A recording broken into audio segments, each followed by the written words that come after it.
Bonjour, donc je suis Nathalie Frassoni. Bonjour, je m'appelle Frédéric Bouvier. Et nous sommes tous les deux auteurs et réalisateurs du documentaire intitulé « Avez-vous vu de grands bateaux récemment ?»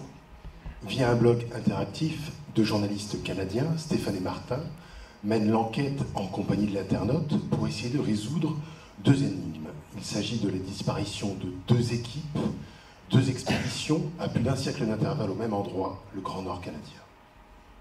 Voilà, la première de ces expéditions, en fait, c'est celle de Sir John Franklin, qui, cet amiral anglais, en 1845, décide de partir à la découverte du passage du Nord-Ouest. Donc c'est un passage qui relie l'Atlantique Nord au Pacifique Nord. Pour cela, il affrète deux bateaux, les Rébus et le Terror, et il part avec 135 hommes d'équipage et 4 années de vivres.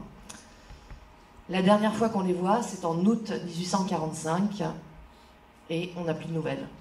L'épouse de Sir John Franklin, donc Lady Jane, va pendant 15 ans envoyer des expéditions, partir à la recherche de son mari. Mais les bateaux sont bel et bien disparus avec tous les hommes. Un peu plus tard, plus d'un siècle après, en 1956, une comète s'écrase non loin de là où ces deux navires auraient disparu. Le gouvernement canadien décide d'envoyer une expédition anglophone pour essayer de trouver le point d'impact de cette comète. Et comme on est en fait au milieu des années 50 et que les revendications autonomistes des francophones deviennent de plus en plus aiguës, dans un souci d'apaisement, le gouvernement canadien décide d'adjoindre à cette équipe anglophone une équipe francophone, celle-là, qui partira, elle, rechercher les traces des épaves disparues. Ces deux expéditions se préparent, la presse canadienne gonfle l'événement, il y a une sorte d'engouement médiatique qu'on va appeler la Comet Mania. Et donc ces deux équipes partent avec un matériel dernier cri, 2 caméras, une radio, et malheureusement, quelques jours seulement après le départ, les francophones abandonnent, et malheureusement aussi, et plus dramatiquement, quelques semaines seulement après leur départ, les anglophones disparaissent. La question que je vous pose, c'est qu'est-il arrivé à ces deux expéditions et quel mystère recèle ces contrées étranges? Alors on commence à avoir quelques indices, parce qu'en fait, à l'automne 2014, le gouvernement canadien, aidé par la Société scientifique et maritime du Canada, a repéré une épave d'un des bateaux de Sir John Franklin, c'est les Rébus. Donc Stéphane et Martin, nos deux journalistes, couvrent l'événement. Sur place, ils apprennent que non loin de là, dans une communauté inuite, a lieu un étrange rituel tous les solstices d'hiver. Et donc ils décident d'aller voir dans cette communauté. Et là, ils s'aperçoivent que le cérémonial a lieu avec des boîtes métalliques finement ouvragées. Ils s'aperçoivent bien vite qu'en fait, ces boîtes recèlent les bobines de l'expédition de 1956. Donc, ils discutent avec le chef de la communauté, avec tout le conseil, et ils obtiennent l'autorisation de développer ces bobines.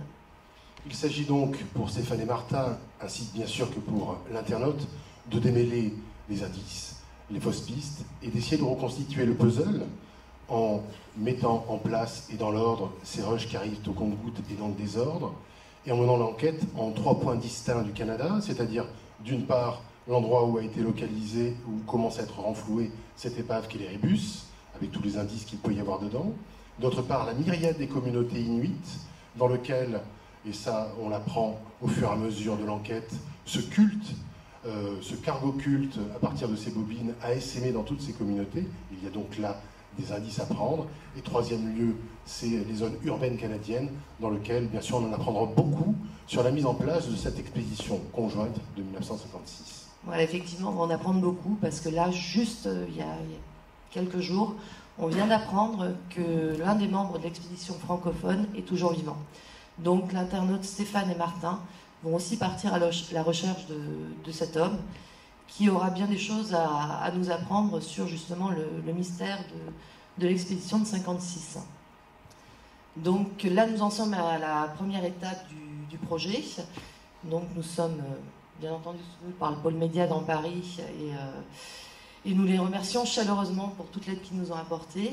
Le projet est suivi par Michel Riac, et on a également obtenu l'aide aux auteurs du CNC Nouveaux Médias. Voilà, là nous sommes à la recherche de partenaires français et bien entendu canadiens pour continuer l'aventure. Merci beaucoup. Merci. Merci à vous. On se balade d'univers en univers, hein, là, on va loin. Maurice, un commentaire à chaud? Ouais, je trouve l'histoire étonnante et j'aime beaucoup le titre, que je trouve très beau. Après, j'ai du mal à comprendre comment ça se développe, mais je pense que c'est tout le travail que vous avez encore à faire.